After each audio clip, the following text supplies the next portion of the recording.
You're listening to the Adventure Sports Podcast. We talk with adventurers from around the globe to give you the inspiration you need to get started in the outdoors or keep moving if you're already there. Now here's your host, Kurt Linville. Hey friends, welcome to the Adventure Sports Podcast today. This episode is really kind of unique. Justin Wadsworth talks to us about endurance sports, but he also talks to us about the sport of cliff jumping. In this episode, we talk about life and death. We talk about living life well and how to manage loss to some degree, and it's very curious to me. I'm editing this episode right now to be posted tomorrow. So when you hear this, it will be the first full day of winter. And today is the first partial day of winter, which means it is the winter solstice. Now, some people would say that the winter solstice is the darkest day of the year. It is the northern hemisphere. There are more hours or time of darkness on the solstice than any other day of the year. But it's also the day of the year that the daylight hours stop getting shorter and start getting longer again. And as a result of that, throughout human history, people recognize this time of the year as a time of renewal, when the sun is coming back to us. It's when the light begins to grow, when warmth wins over darkness. Justin speaks briefly about love and light in this episode, so I just found it very interesting and timely that this episode would happen to fall on the solstice. Since we are in the holiday season as well, I thought I might share a little bit of history that a lot of people may not know. The celebration of Christmas, of course, is to celebrate the coming of the Christ child, of the coming of Jesus being born into the world. And Jesus was known as the light of the world. I'm not getting religious on you, I'm just sharing the perspective. And his exact birth date was never recorded. It's not in the Bible, it's not in the historical documents, although the life of Jesus definitely is well covered in many historical documents as well as the Bible. But the interesting thing is that in the early church, people decided that it made sense to celebrate Jesus' birthday around the solstice because Jesus being the light of the world, the light coming to the world, aligns well with the idea of the sun returning to us, the days getting longer again, the days getting warmer again, the daylight hours beginning to dominate the darkness again. If we can set religion to the side for a minute, it's interesting that Jesus taught about love, forgiveness, and living life abundantly. And those are ideas that I can certainly get on board with. So happy first full day of winter, happy solstice, and may your life be full of increasing light and love and abundance. Now let's dive into the episode. Hey friends, I have one today for you that we've not talked about, I don't think ever. Maybe it's come up a couple of times, but we're going to be talking about cliff jumping into water from very high places. Also, endurance athletic events like ultramarathons. We're going to talk about living life large and on purpose. And my guest today is Justin Wadsworth, and he lives in the Tahoe/Reno area, and has been enjoying all of the things that that area has to offer, which is a lot. So he also skis, he hikes, I mean, you name it. We're going to have a fun conversation today. Justin, welcome to the program. Hello, everybody. Thank you for allowing me to be on the podcast, and can't wait to share these adventures and stories with you. Well, I told you just before I hit record that I went to your Instagram page and I got lost and I almost missed our meeting. I was watching all of this stuff, and I can relate. There's a lot there that's about jumping off of high places, which we're going to get to. But there's also a lot there about just amazing hikes in amazing scenery and connecting with nature and, you know, all that sort of stuff. So we have a lot to talk about. But before we go that far, we need to hear a little bit more about your background. So who is Justin Wadsworth? Yeah, I also go by JWAD. A lot of people know me by JWAD, and that's kind of sticks with people. I grew up in Truckee, Tahoe area, and grew up around the adventure sports arena, kind of the birthplace of it with Palisades and what Tahoe offers. but I didn't really realize that I was there in the epicenter until I left and got out of the small town. But yeah, I grew up there, and then after high school, I went to a fire academy to start becoming a firefighter, and found myself on a hotshot crew, which is a wildland hand crew, like an elite hand crew that goes around the West Coast and fights forest fires. And been working there for the past 7 years, and that was outside of Carson, so in the Reno area, and kind of been in Reno for the last 7 years. Still staying in this spot because it's so magical, and you got Lake Tahoe that's like 40 minutes away, and just trying to find new places. And I feel like I could be here for a whole lifetime and can never find everything that's amazing around here. So yeah, and just like you said, try to be outside as much as I can, skiing, running, cliff jumping, just yeah, just trying to live life to the fullest, and love going outside with my friends and my family, and just yeah, just sharing nature with people. So Well, may I call you J Wads? yeah, you can call me J1. Yeah. Without the S. Okay. First of all, I love it. And I'm going to kind of ask maybe a personal question. hmm You said after high school, you started training to be a firefighter, and you're a hot shot, which is super cool. I think that's really fun. But it's kind of difficult in the U.S. for people to think about, oh, I'm leaving high school and I'm starting a career. What was it about JWAD that said, no, I know what I want to do. I'm doing this. So my dad worked for Truckee Fire, so I grew up around the firehouse and going There you there go. for Thanksgiving, and just yeah, seeing the trucks and stuff. And I actually went to a fire academy outside of Butte, or like Chico, California, Okay. where he taught. And so I went there, and I kind of wanted to do the wildland thing so I could work in the summer and then pay for school, because I also played lacrosse and I wanted to go pro in lacrosse, but that didn't work out. But yeah, I wanted to play lacrosse in college, so I was just trying to figure out ways to pay for it. And I thought wildland would be the way, because you only work for the summer and then can have money to pay for school and things to do in the winter. So That's kind of cool because you could do the summer job, Mhm. but the fires don't turn off in August. So how does that work out? I kind of stuck with just doing it in the spring, just a spring semester, so I could play lacrosse because lacrosse was in the spring. Okay. Um, but it was like through club, kind of. But I got hooked. Like everybody says, once you get the fire bug, you're hooked. And yeah, I Yeah. was stuck in it. And yeah, I kind of chose doing the wildland rather than going to school, because I felt like I was learning more doing hard work and traveling and doing all that in the winters than I was in a classroom. So. Hmm. I considered wildland firefighting earlier in my career path, and I never gave it enough time to actually pursue it. But at the time, I think things have developed some. At the time, it was like, well, you're going to be a firefighter. That means you're going to take care of traffic accidents. hmm And I applaud the people, the first responders who help people on that level.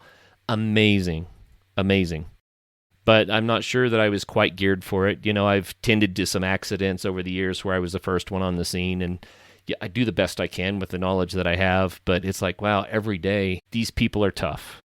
hmm They're tough.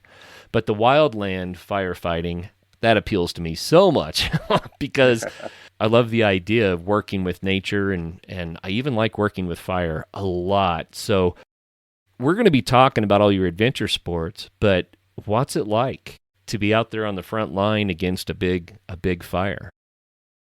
It's fun. It's a different experience, and you get to see some things that most people never really get to see and can't really explain it. But there's also parts of the job where you're not doing much. It's kind of the same as any job. You do fun things for a little bit, and then it's the routine. We're mopping up, making sure, kind of like how you put out a campfire, just doing that for miles. But Right.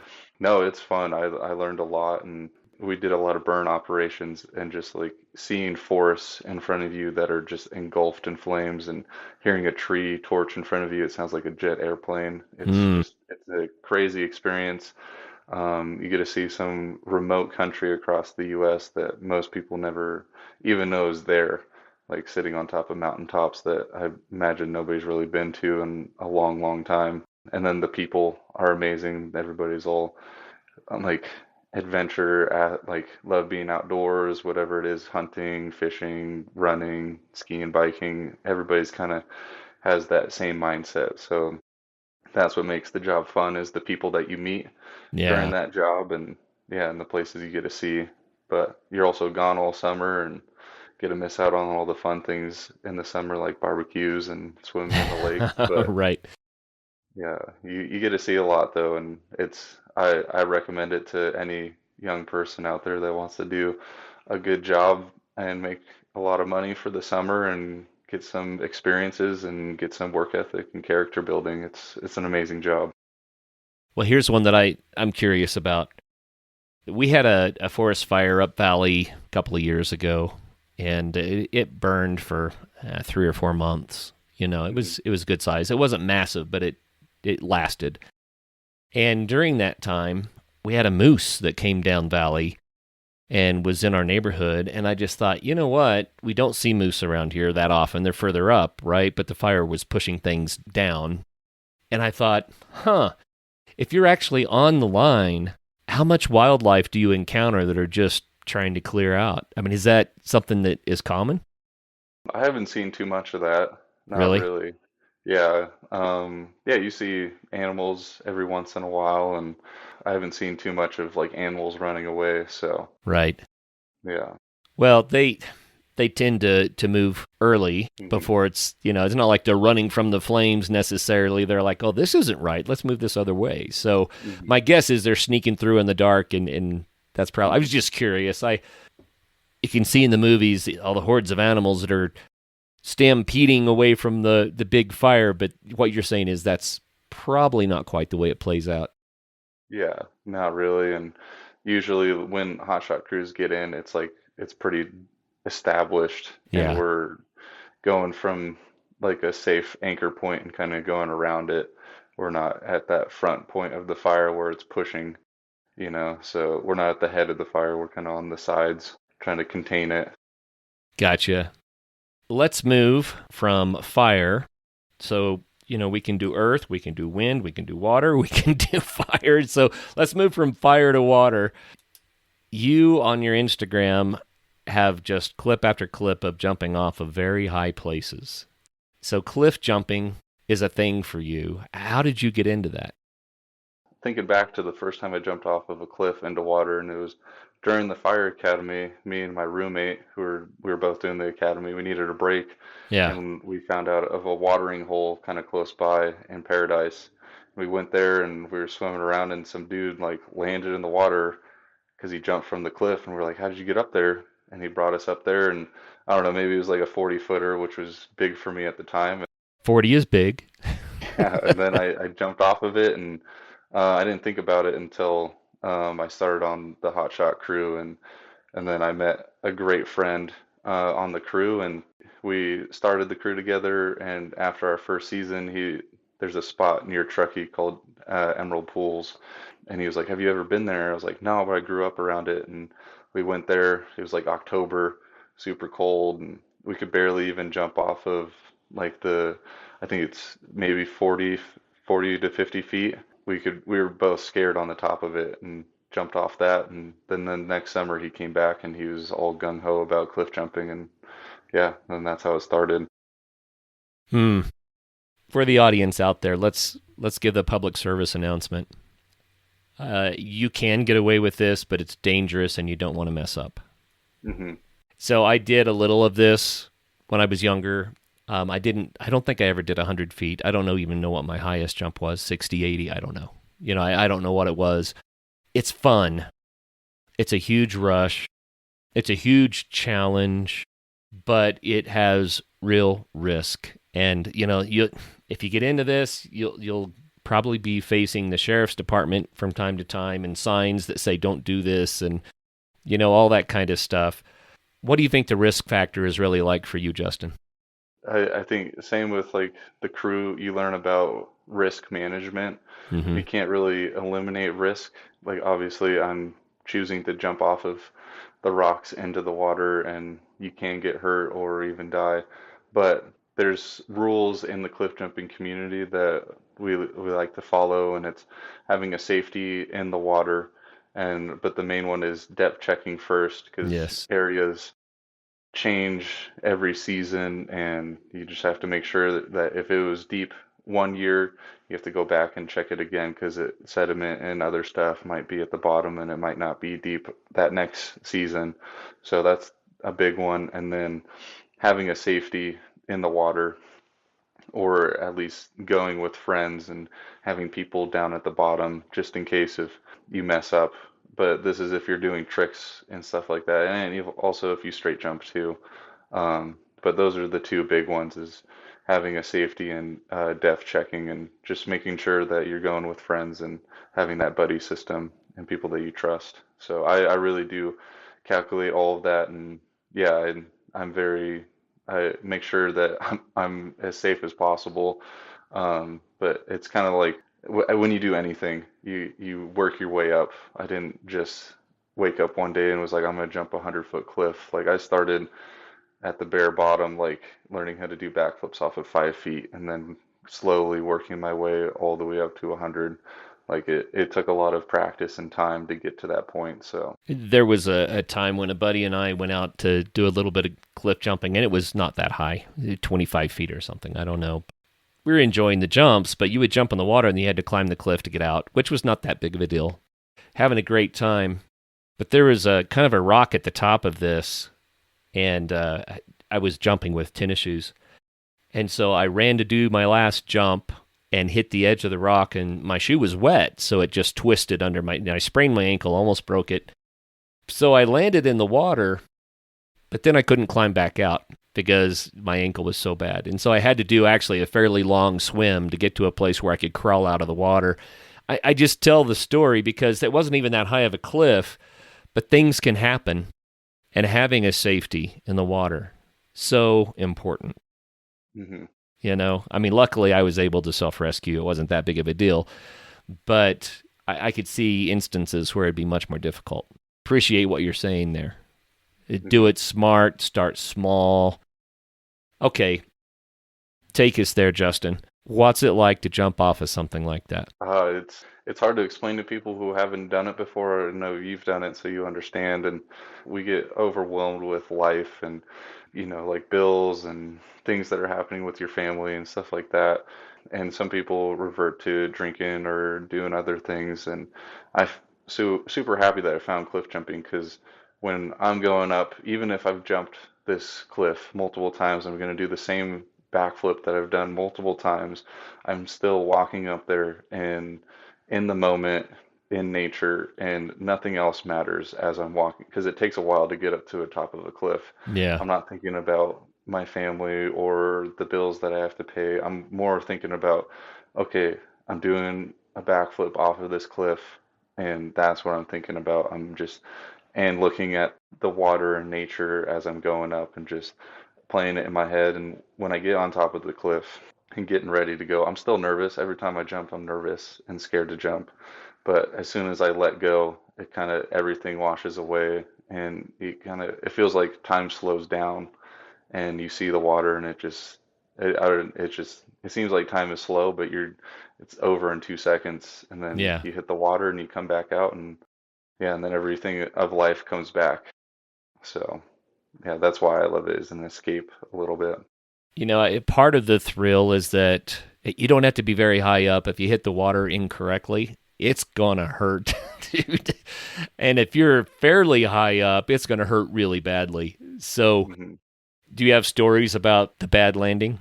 Well, yeah, I think every cliff jumper has stories of over rotating or under rotating. Like I even under rotated this summer, and yeah, land on your back and you're like sore for the rest of the day, but it's making sure you have all the safety precautions. And yeah, I think that's part of it too, is like you can't get too comfortable with it. And when you land a little wrong, it's just a little slap to wake you up a little bit and focus you up. So yeah, and it's just part of it. Like I think you can't escape some sort of pain doing stuff like that if you want to progress and get better. So Hmm.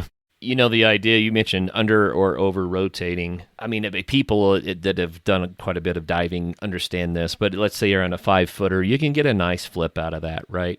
But then you go up to a 20-footer, and if you rotate at the same speed, you're going to be in trouble somehow, right? So you have to adjust how fast you rotate for the height. How does that work? How do you figure that out? Like practice. Like it took me before the 100 to 100 project, before I jumped the 100-footer, we practiced on cliffs from 65 to 70 to 80 and just working on like slowing it down and getting comfortable, just like slowing it down. And some cliff jumper told me to just stare at a tree until you can't see the tree anymore, and then you look back on like the higher cliffs. Because if you look back, it's just you kind of start setting your rotation.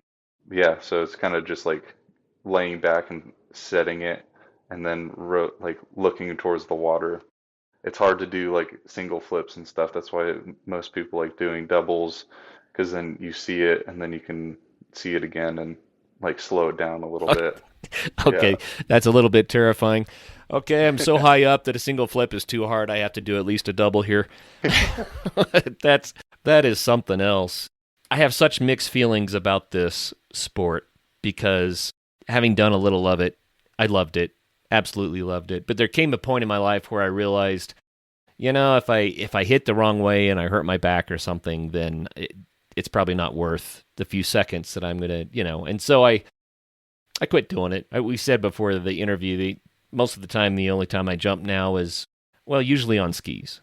Sometimes on my motorcycle or my mountain bike, I leave the ground. But, I'm not doing high jumps anymore.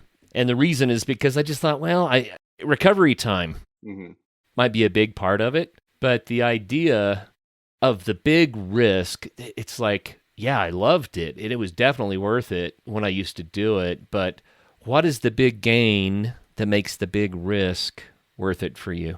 I think the 100 is where I'm capping it at, and I don't know. I think it's just living life to the fullest, and like I said, those moments, overcoming fear. I think that's a big part. Is like you learn a lot about yourself, talking yourself through it, and overcoming that fear of the unknown. And I can bring that into life with work or family and stuff like that, and just like fears to make decisions.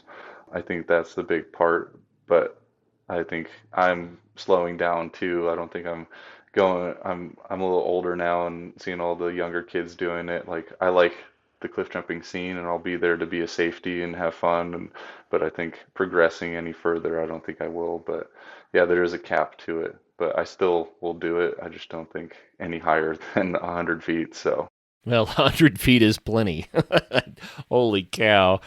I'm going to be really open, and we mentioned this before we hit record as well. I interviewed a paraplegic who got injured by jumping off a cliff at Lake Powell, and he's made a beautiful life for himself, and he was just an inspirational guy, great guy to talk to, but he probably, if he were sitting here with us, would have a perspective, Justin, for us. You want to speculate? to not jump.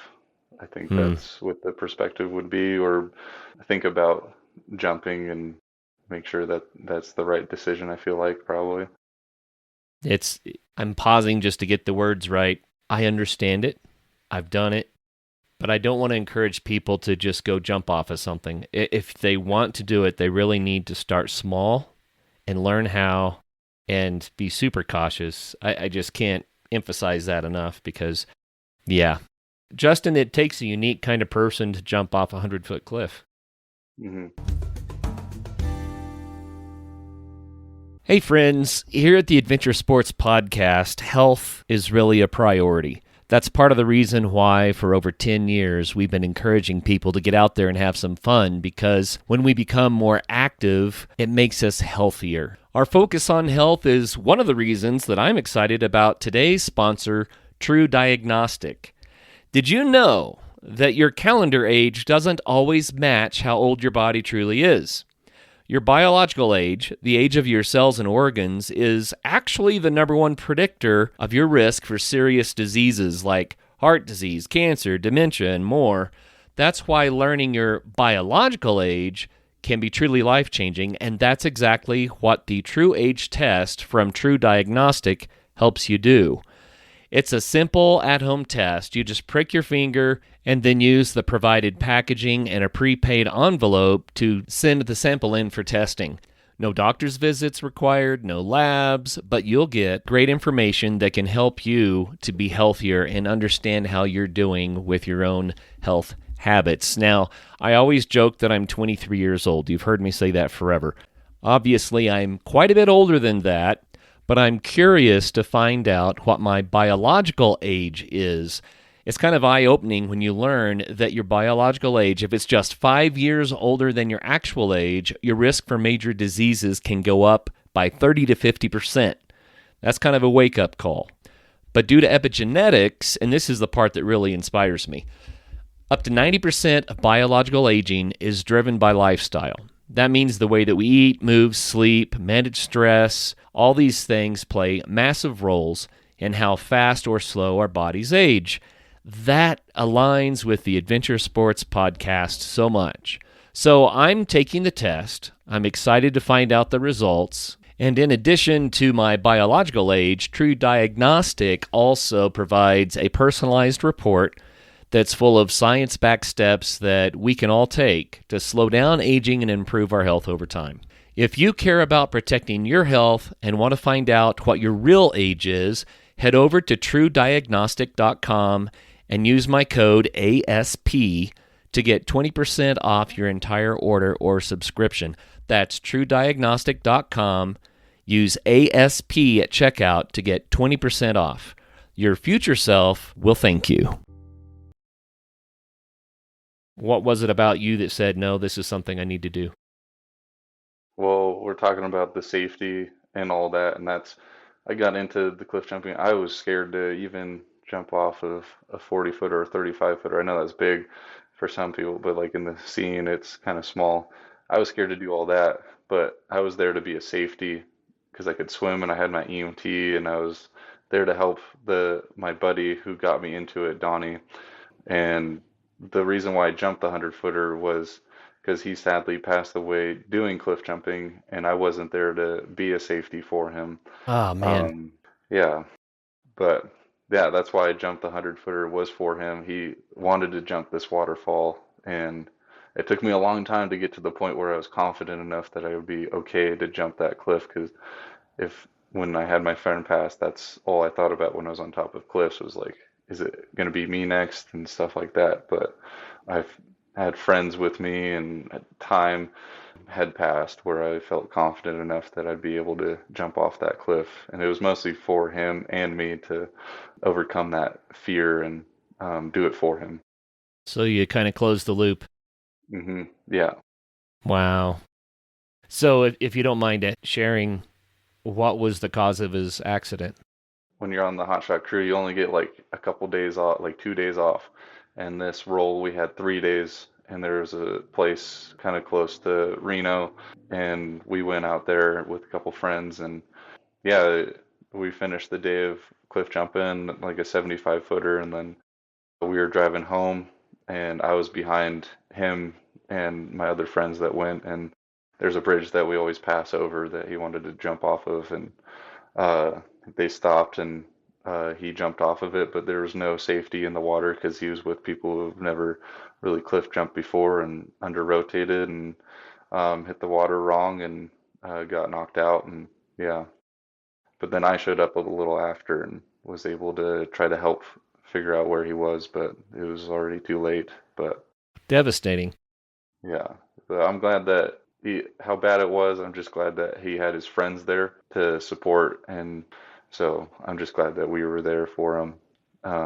But it is part of cliff jumping and the risks that we're willing to take. So, all of life is risky, and we don't have to take unnecessary risks, but all of life is risky, and different people have different risk tolerances, and I totally get that. And I'm not going to be the one that's going to sit here and preach that you should, you shouldn't, I always preach, do it safely, whatever you're doing, and make sure your motivations are true. Here's one motivation that I don't think is good enough, and that's to have a better social media presence, to impress somebody else with something.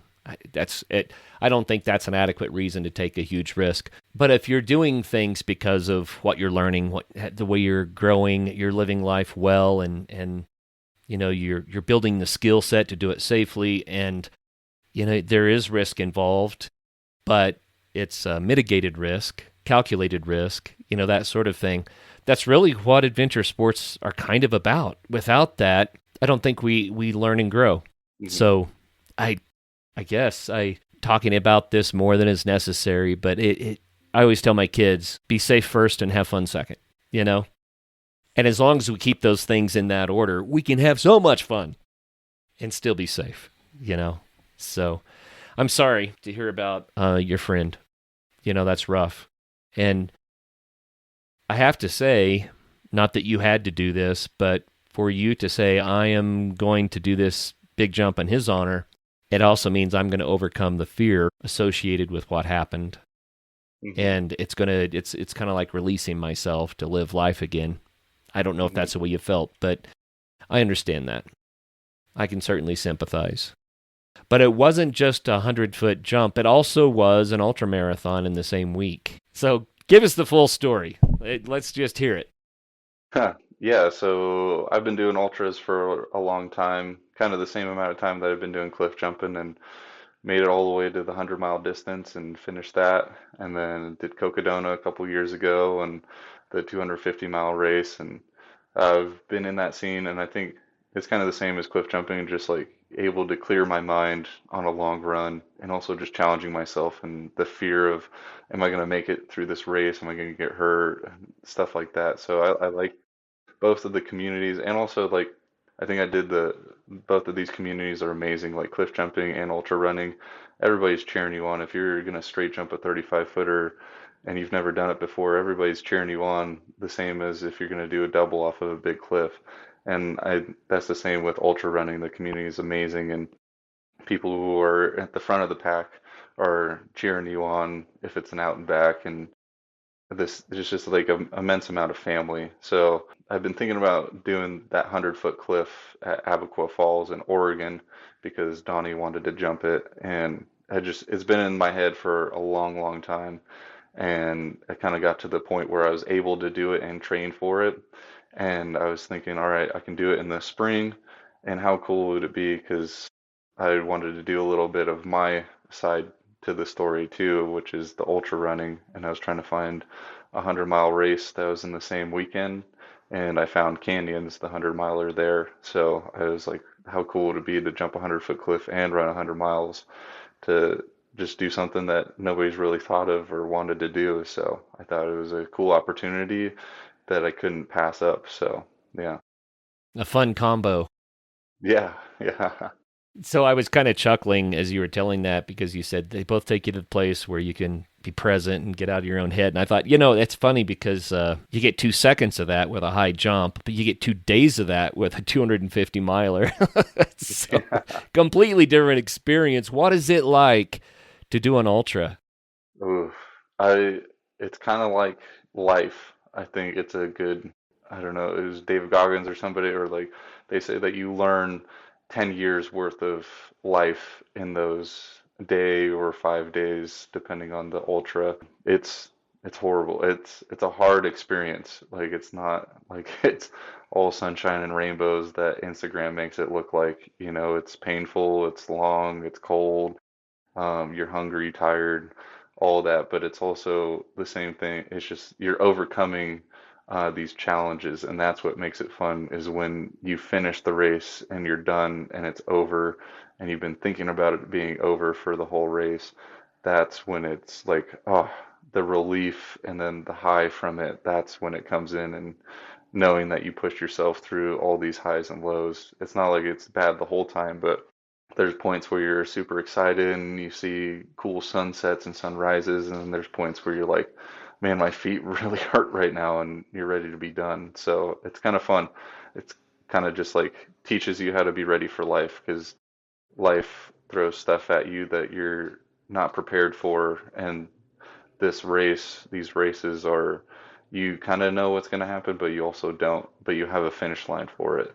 life you really don't. So it kind of helps prepare you for the unknowns in life, like your car breaks down or you get fired or stuff like that. Like you're able to handle those and be like, okay, well, it's gonna be fine. I just got to keep moving forward. You don't Mm. get flustered.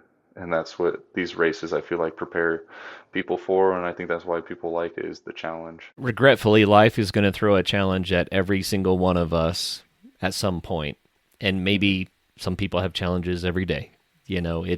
It's real.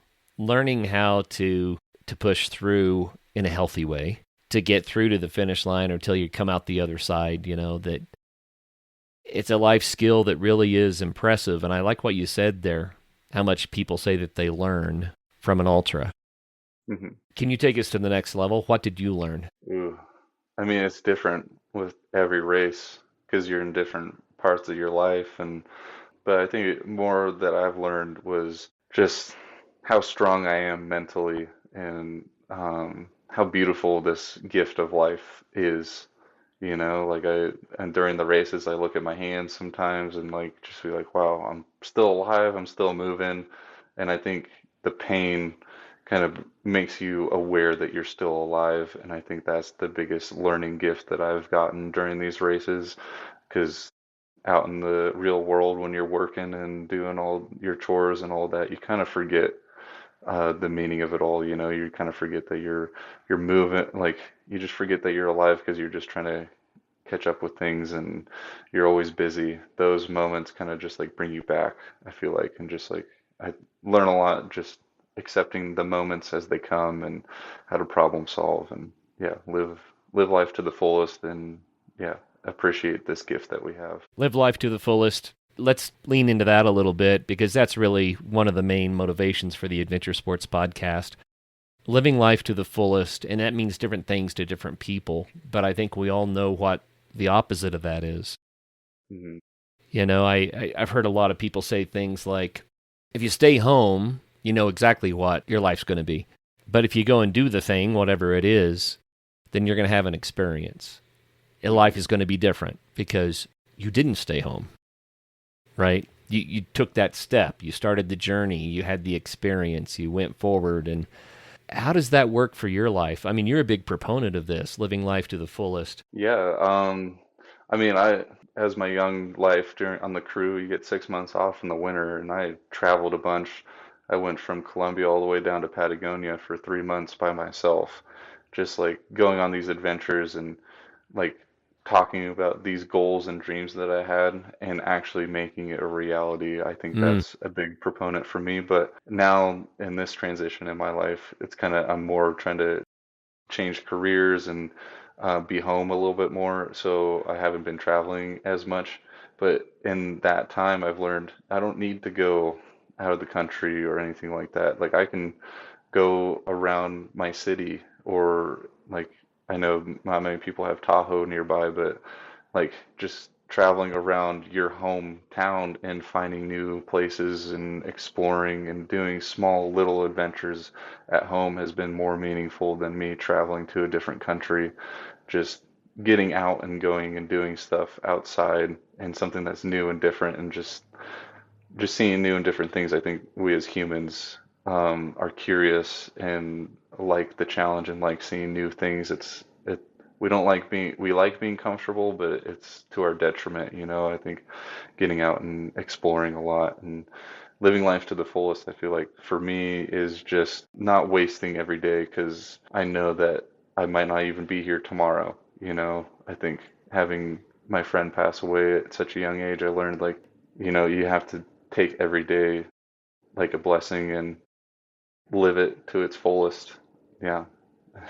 I, it's hard. It's hard to do when you got life and stuff going on, but just appreciating every small moment and getting out when you can. So, how do you get unstuck? uh, I think doing small things, like we were talking about cliff jumping and you're not going to jump the 100 footer. You're not going to run 100 miles the first go at it. It's doing the small things like taking a walk around your block or going to just going to a different park in your city and walking around that. Just the small steps. first, and then you get the bug and you get that pattern going, and then you will start doing bigger and bigger things and start exploring more and doing bigger hikes, runs, and stuff like that. But you got to start small. Yeah, make some time to get out of your house. Maybe it's 30 minutes. Just get outside and walk around without your phone. And then the next week you do an hour, just building on that. And I think that's how you grow habits and become where I'm at, and just doing all these crazy things. It's just, it takes time. I think it's so worth it, though. Mhm. And people get stuck. I mean, I interviewed a guy who, I don't remember how long it was, but he didn't get out of bed for a week or two. That stuck. And it seems at times like that nothing has meaning and there's no purpose. And that's a really hard place to be. And that's why I asked the question, how do you get unstuck? This guy, he finally came up with an idea that interested him enough to get him outside, and then that just became the answer for him. And he ended up doing amazing things, like he went to the southern part of Italy and ran to the UK. And then he became a huge proponent for helping other people to get unstuck.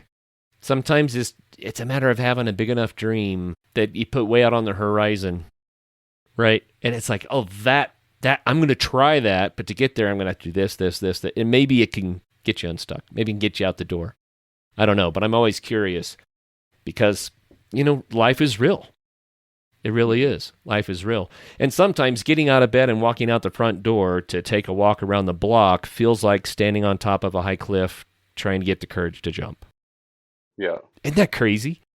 Yeah. But everybody starts somewhere, and it takes time. And like you said, like he had some goal to get him outside, just whatever it takes to get you outside. And that's what I'm a big proponent about. And that's what I try to share is just get outside, enjoy how beautiful it is and the gifts that we have out there, even if you're stuck in a city and you have a park nearby, it's still pretty, or make it pretty, like yeah, we got to be stewards of the land and make sure our places are clean and presentable so that we can go out and enjoy it, So what does that stewardship mean to you? It means a lot. Before this project, I did something called the Tahoe Trifecta, where I ran around Tahoe and then biked around the lake and then paddleboarded around the lake, all to raise money for Keep Tahoe Blue and the Wildland Firefighter Foundation. But like growing around Tahoe, it's a very touristy area, and a lot of people come here and they don't respect the area as much. I've gone to beaches and it's just there's trash everywhere, and I've gone to pick it up, and I think we love these places and we love coming here, but we have to take care of it, and it's mostly on the locals to do that, is to pick up the trash. I know it sucks, but it's like we have to do our part to take care of these places that we love and cherish, and it only takes maybe 10 minutes to just pick up some pieces of trash, and I know most people that live in the outdoors know pack it in and pack it out. So it's on the people that know to help make sure these places are clean and clear. So it's not always the people too, although often it is. People just don't understand yet. And I say yet because I think we can all learn, but I've seen over and over and over again where the bear got into the trash and scattered it, or the ravens got into the trash, and then the wind blew, and it goes everywhere. And it's not always that people are being callous and uncaring. I mean, sometimes it's just stuff that happens. Or if you live on an ocean beach, you're going to see trash all the time, and some of that trash, regretfully was put there by humans, but a lot of that just it washes down the rivers, it gets into the ocean, the waves push it up on the beach, and trash happens. So we can all do our part, right? That's super cool. So tell us about this trifecta, the distances, because I see some notes here, and I'm like, really? Is it that far? The run was 175 miles. What? I did that in 3 days. And then the bike is 72 miles, and the paddleboard is 72 miles. And I did it all in like 9 days with 1 day of break in between for like logistical reasons. Yeah. So biking 72 miles, I mean, that's a good feat, but it's doable. Stand-up paddleboarding 70 miles. How on earth? I mean, how do you move fast enough? How long did that take? It took 3 days. It was actually pretty quick. I thought it was going to take longer than that. So that was the fun part. That was amazing. It was beautiful, and for the first part of the paddle, like it was nice weather, and then the last part it was just windy and stormy. I No. barely made it to the end, but yeah, it was quick. It was 3 days of paddling all day. So Well, and running 175 miles, you said that was 3 days? yeah, yeah. Wow. So, okay, if you're doing an ultra, this is another thing that always blew my mind. Getting the first day in is enough to be super impressive and to have a full body impact on yourself. But then you get up and do it again the next day, and then you do it again the next. I mean, how? Just one step at a time, and like your body just gets used to it. Like you wake up in the morning and it hurts and it's painful, but you slowly move and start walking, and then before you know it, your body's all warmed up and you're ready to get going again. And yeah, and then you just try not to stop until it's time to go to bed or take a break. Yeah, You just do it. yeah, you just have to accept the pain. Accept that it's going to be there. You're not going to get rid of it. It's not going to go away. It can go away pretty easily. You can call somebody and they can come pick you up. I've failed multiple times because the pain got overwhelming, but I Mm. wasn't ready for it. But yeah, no, it's just accepting that the pain is going to be there and that your body's more powerful than you think. And these mantras that you say to yourself, just keep moving. I use like the Dory, like just keep swimming, but just keep moving. Right. So The just stuff like Finding that keeps Nemo you moving. quote. Yeah. Hey, friends, I want to take a minute to tell you about Campfire Ranch. My friend Sam started Campfire Ranch several years ago, and his goal, his mission, is to energize places by creating meaningful human experiences in the outdoors. At all of the Campfire Ranch locations, from their campgrounds to trailside lodges to backcountry huts, their goal is to help you stay in the place and in the way that you want so that you can spend more time getting out there and getting after it. Campfire Ranch Little Sugar is a trailside lodge located in Bella Vista, Arkansas, just north of Bentonville, the mountain bike capital of the world. The lodge features 7 private bedrooms with ensuite bathrooms and communal spaces for gathering, meeting with others, and relaxing after a long day on the trails. Little Sugar has immediate access to 160 plus miles of public trails designed for mountain biking, gravel biking, trail running, and hiking. And it also has easy access to the food, art, and music scene of downtown Bentonville.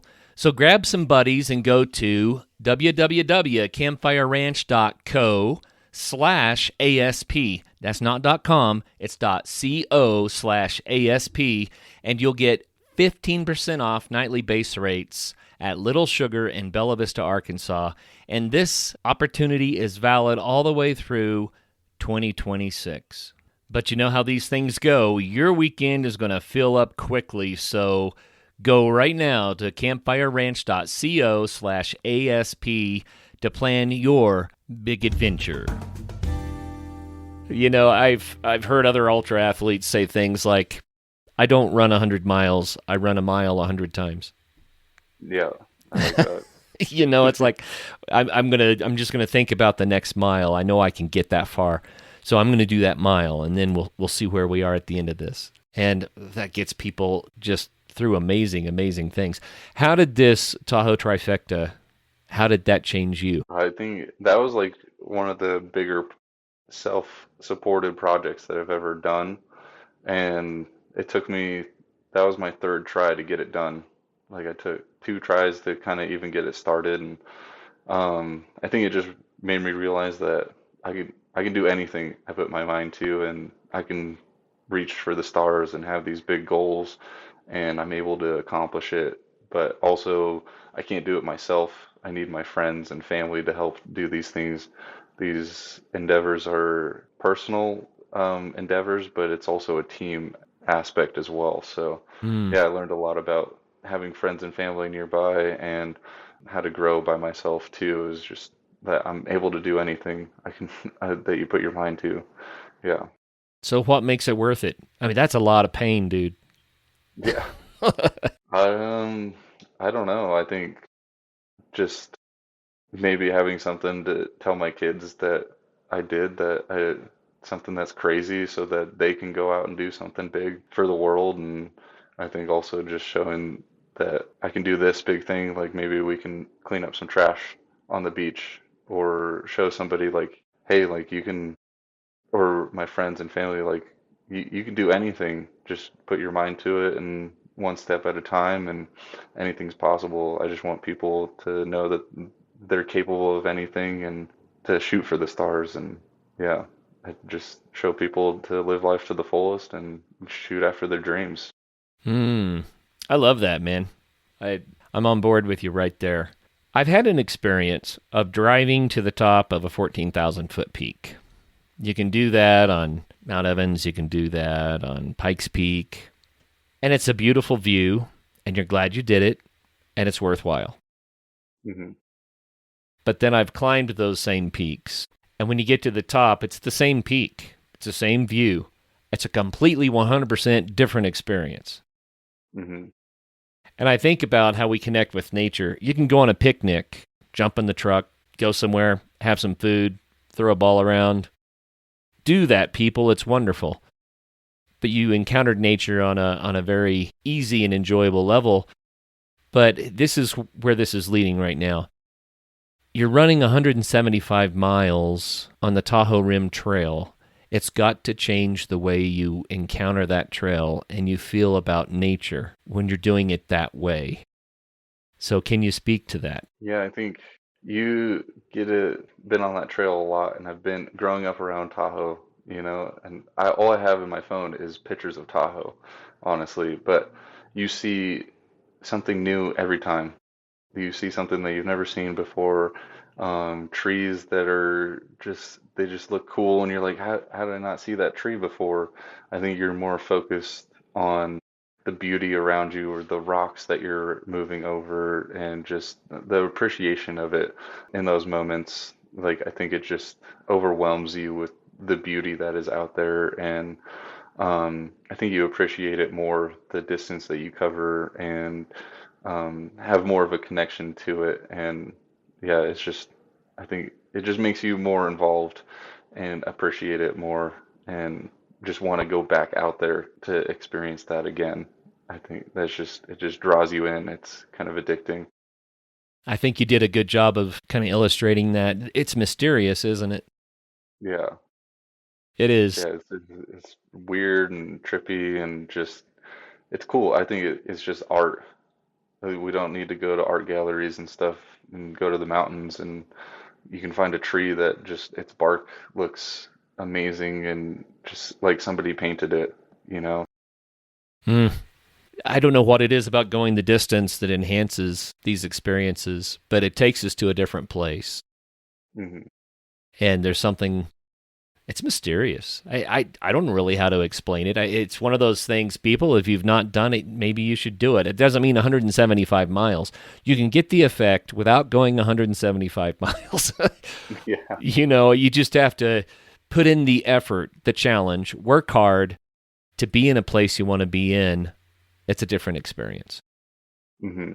It is, and it's a free drug, and Mm. I think it just makes you appreciate life. And I don't know, maybe the stuff that's around spiritual, or whatever, it makes you feel alive, and that there's more purpose. And yeah, that nature is there for us to enjoy.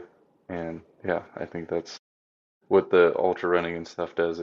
I think it enhances it, because you're either tired or thirsty, and your brain's all a little wonky. I think it just makes it a little bit more spiritual. And yeah. Well, hey, religions for thousands of years have fasted as a way to enhance their experience in whatever they're pursuing there, and not to get religious, but there is something about pushing the body. It's a fast. I've heard people say your senses are enhanced, your sense of smell, what you see, the colors are more vibrant, what you hear, and I'm think, not sure I can explain that, but Hmm. it sounds like you have experienced it. Yeah. Hmm. Yeah, it's been fun. That's cool. I saw on some of your notes on Instagram, you say light and love as you like sign off at the bottom. What's this light and love business? It's talking about the spirituality and religion and stuff like that. My friend passed away, and I just asked what the meaning of life was, and there was just a bright white light and a sense of love and caring, and like many religions, and I think it's just that white light and love is kind of that, what everything is made of. And I don't know, I just like spreading that, just love. I think that's the reason why we're all here. And we can't see each other without light. So I think just love one another, love nature, just love each other, and just trying to spread that. It's a real positive message. There's so much hate and so much me. I think that what perplexes me all the time, and we'll wrap up, but it's that people want things that don't benefit. Mm-hmm. Like a lot of people just want power. And I have a hard time relating to that. I understand it's a human condition. A lot of people, they really enjoy getting power. Mm-hmm. But what you just said is kind of the antidote to that. It's like, no, we need to love each other. It's not about controlling each other. It's about loving each other. It's about the light that illumines and sharing life, living life large, not by trying to somehow be the most king of the hill thing, but it's more a matter of, I am here experiencing life the way that I was intended to experience it.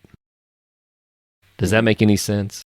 Yeah, no. I think we're all here for a reason, and yeah, we have to take care of each other, and embrace this gift that we have, and share our love, and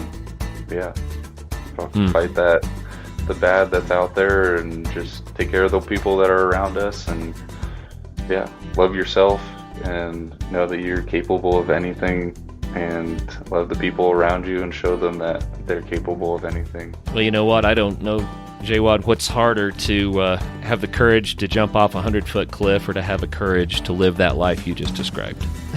But I applaud you for your courage, and I also want to say thank you for sharing your story with us here. It's inspirational. You're reminding me of a lot of things, and that's great. So thank you very much for your time. Yeah, thank you. Yeah, you bet. For all of you listeners out there, wow, there's so many different ways to experience life. And adventure sports, I mean, I don't even know how many there are, hundreds now of things that you can do. But it doesn't have to be anything that's terribly, terribly expensive or difficult or complicated. It can just be something as simple as getting into nature and running, jumping off a cliff, swimming in the water. It can be any of those things. Whatever your thing is, make sure that you do make time for it, right? Get unstuck and get out there and have some fun.